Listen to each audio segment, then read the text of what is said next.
ಬೆಂಗಳೂರಲ್ಲಿ ನಿಮ್ಮೆನ್ಸ್ ಹಾಸ್ಪಿಟಲ್ನಲ್ಲಿ ಪ್ರಿಯಾಂಕಾ ಖರ್ಗೆ ಅವ್ರನ್ನ ಅಡ್ಮಿಟ್ ಮಾಡಿಸಿ ಅವ್ರಿಗೇನಾದರೂ ತಲೆ ಸರಿಯಾಗಿದೆಯಾ ಇಲ್ಲನ ಅನ್ನೋದನ್ನು ನೋಡಿದ್ರೆ ಗೊತ್ತಾಗುತ್ತೆ.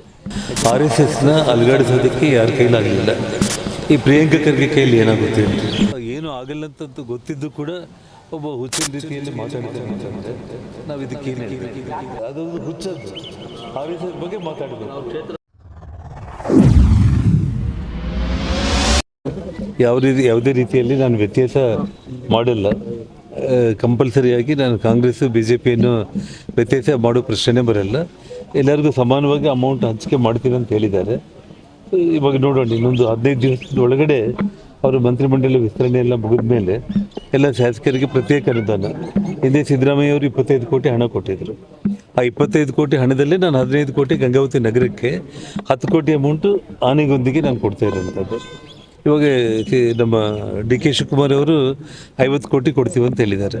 ಆ ರೀತಿ ಅವರೇನಾದರೂ ಕೊಟ್ಟರೆ ಇರಿಕಲ್ಗಡ, ಕಿನ್ನಾಳ ಮತ್ತು ವೆಂಕಟಗಿರಿ ಈ ಮೂರನ್ನು ಕೂಡ ಆನೆಗೊಂದಿ ಮಾಡೆಲ್ನಲ್ಲಿ ಪೂರ್ತಿ ರಸ್ತೆಗಳು, ಡ್ರೈನೇಜ್ಗಳು, ವಿದ್ಯುತ್ ದೀಪಗಳು ಎಲ್ಲ ಆ ಒಂದು ರೀತಿ ಅಟ್ಲೀಸ್ಟ್ ಒಂದು 4-5 ದೊಡ್ಡ ದೊಡ್ಡ ನಗರಗಳನ್ನ ಅಭಿವೃದ್ಧಿ ಮಾಡಿದರೆ ಮುಂದೆ ಜನಗಳಿಗೆ ಪ್ರತಿ ಹಳ್ಳಿ ಕೂಡ ಈಗ ಆಗ್ಬೋದು ಅನ್ನೋ ವಿಶ್ವಾಸ ನಮ್ಗೆ ಕೊಡ್ಬೋದು. ಮಂತ್ರಿಮಂಡಲ ಸರ್ಕಸ್ ಮಾಡ್ತಾ ಇದ್ದಾರೆ DK ಶಿವಕುಮಾರ್ ಮಂತ್ರಿಮಂಡಲ. ಯಾಕಂತಂದ್ರೆ ಕೇವಲ 1 ತಿಂಗಳ ಸರ್ಕಾರ ತಾವೇ ನೋಡಿದ್ರು, ರಾಹುಲ್ ಗಾಂಧಿ ಅವರು ವಿದೇಶದಿಂದ ಅವ್ರು ಬರೋವರೆಗೂ ಇವರು ಕಾಯ್ತಾ ಇದ್ದಾರೆ ಅಂತೇಳಿ.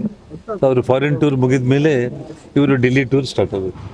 ಒಂದು ಕಡೆ ಪ್ರಿಯಾಂಕಾ ಖರ್ಗೆ ಅವರು ಹೇಳ್ತಿದ್ದಾರೆ, ನಾನಿರೋ ಮಟ್ಟನು RSS ಮತ ಸಂಚಲನ ಮಾಡಬೇಕಾದ್ರೂ ನನ್ನ ಅನುಮತಿ ಬೇಕು ಅಂತ ಹೇಳ್ತಾರೆ. ನೋಡಿ, ಪ್ರಿಯಾಂಕಾ ಖರ್ಗೆ ಅವರು ಕೇವಲ ಮಾಧ್ಯಮಗಳ ಮೂಲಕ ಪ್ರತಿದಿನ, ಯಾಕಂದರೆ ಅವರು ಸರ್ಕಾರದಲ್ಲಿ ನಿಶ್ಶಕ್ತರಾಗಿದ್ದಾರೆ. ಅವರು ಒಬ್ಬ ಗೃಹ ಮಂತ್ರಿಯಾಗಿ ಕೆಲಸ ಮಾಡೋದನ್ನು ಚೆನ್ನಾಗಿ ಮಾಡೋದನ್ನು ಬಿಟ್ಟು ದಿನ ಬೆಳಿಗ್ಗೆ ಆದರೆ RSS ಬಗ್ಗೆ ಮಾತಾಡೋದ್ರ ಮೂಲಕ ಸುದ್ದಿಯಲ್ಲಿ ನಾನು ಇರಬೇಕು ಅನ್ನೋಂಥ ಒಂದು ಚಟ ಬಿಟ್ಟರೆ ಅವ್ರಿಗೆ ಒಂದು ರೀತಿ ಅವ್ರಿಗೇನಾದರೂ ನಿಜವಾಗ್ಲೂ, ಯಾಕೆಂದರೆ ನಮ್ಮ DK ಶಿವಕುಮಾರ್ ಅವರು ಏಕಾಏಕಿ ಅವರಿಗೆ ಗೃಹ ಮಂತ್ರಿನೂ ಕೊಟ್ಬಿಟ್ಟಿದ್ದಾರೆ. ತುಂಬ ಜವಾಬ್ದಾರಿಯುತ ಮಂತ್ರಿ ಸ್ಥಾನ ಅದು. ಸ್ವಲ್ಪ ನಾನೇನಂತಂದರೆ ಅವರಿಗೆ ಒಂದು 15 ದಿನ ಬಿಡುವನ್ನು ಕೊಟ್ಟು ನಮ್ಮ ಬೆಂಗಳೂರಲ್ಲಿ ನಿಮ್ಮೆನ್ಸ್ ಹಾಸ್ಪಿಟಲ್ನಲ್ಲಿ ಪ್ರಿಯಾಂಕಾ ಖರ್ಗೆ ಅವ್ರನ್ನ ಅಡ್ಮಿಟ್ ಮಾಡಿಸಿ ಅವ್ರಿಗೇನಾದರೂ ತಲೆ ಸರಿಯಾಗಿದೆಯಾ ಇಲ್ಲನ ಅನ್ನೋದನ್ನು ನೋಡಿದ್ರೆ ಗೊತ್ತಾಗುತ್ತೆ.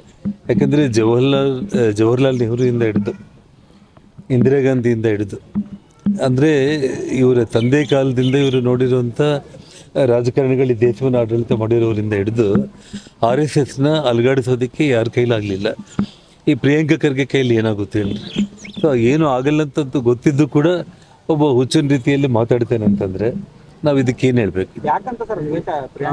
ಈಗ ಇಲ್ಲ, ಅವ್ರಿಗೇನು ದ್ವೇಷ ಅಲ್ಲ, ಅದೊಂದು ಹುಚ್ಚದ್ದು. RSS ಬಗ್ಗೆ ಮಾತಾಡಬೇಕು. ಕ್ಷೇತ್ರದಲ್ಲಿ RSS ಮೇನ್ ವಿಷಯ ಏನಂದರೆ, ಅಲ್ಲಲ್ಲ, ಇಲ್ಲಿ ಭಾಳ ಇಂಪಾರ್ಟೆಂಟ್ ಪಾಯಿಂಟ್ ಏನಂತಂದರೆ RSS ಅಲ್ಲಿ ಪಥಸಂಚಲನಕ್ಕೆ ಇವತ್ತೇನು ಶೋಭಾಯಾತ್ರೆಗೆ ಅವಕಾಶ ಮಾಡಿಕೊಡಲ್ಲ ಅಂಥೇಳಿ ತುಂಬ ನಾವು RSS ಅವರು ಹೈಕೋರ್ಟ್ಗೆ ಹೋಗಿ ಬಂದು ಅದಕ್ಕೊಂದು ಲಿಮಿಟೆಡ್ ಆಗಿ ಒಂದು 300 ಮಂದಿ ಜೊತೆಯಲ್ಲಿ ಪಥಸಂಚಲನ ಶೋಭಾಯಾತ್ರೆ ಮಾಡಬೇಕು ಅಂತೇಳಿ ಆರ್ಡ್ರ್ ಆದರೂ ಕೂಡ, ಆದರೆ ನೋಡಲಿಕ್ಕೆ ಬಂದಿರುವಂಥದ್ದು ಲಕ್ಷಾಂತರ ಜನರು ಬಂದಿರಲ್ಲ. ಸೊ ಅವರಿಗೆ ದಿಗಿಲಾಗಿದೆ. ಅಂದರೆ ಈ ಸಲ ನನಗೆ ಏನಾಗುತ್ತೆ, ನಾನು ಗೆಲ್ತೀನ, ಸೋಲ್ತೀನ, ಕ್ಷೇತ್ರ ಕಳ್ಕೊಳ್ತೀನ ಅನ್ನೋ ಒಂದು ಭಯದಲ್ಲಿ ಅವ್ರು ಮಾತಾಡ್ತಾ ಇದ್ದಾರೆ. ಅದರಿಂದ ಅವ್ರಿಗೆ ಇನ್ನೂ ಹೆಚ್ಚಿನ ನಷ್ಟ ಆಗುತ್ತೆ, ಅವ್ರ ಪಕ್ಷಕ್ಕೂ ಹೆಚ್ಚಿನ ನಷ್ಟ ಆಗುತ್ತೆ.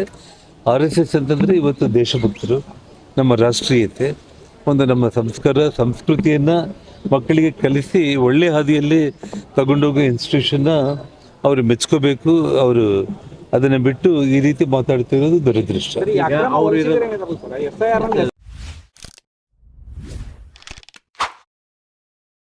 ಬೆಂಗಳೂರಲ್ಲಿ ನಿಮ್ಮೆನ್ಸ್ ಹಾಸ್ಪಿಟಲ್ನಲ್ಲಿ ಪ್ರಿಯಾಂಕಾ ಖರ್ಗೆ ಅವ್ರನ್ನ ಅಡ್ಮಿಟ್ ಮಾಡಿಸಿ ಅವ್ರಿಗೇನಾದರೂ ತಲೆ ಸರಿಯಾಗಿದೆಯಾ ಇಲ್ಲನ ಅನ್ನೋದನ್ನು ನೋಡಿದ್ರೆ ಗೊತ್ತಾಗುತ್ತೆ.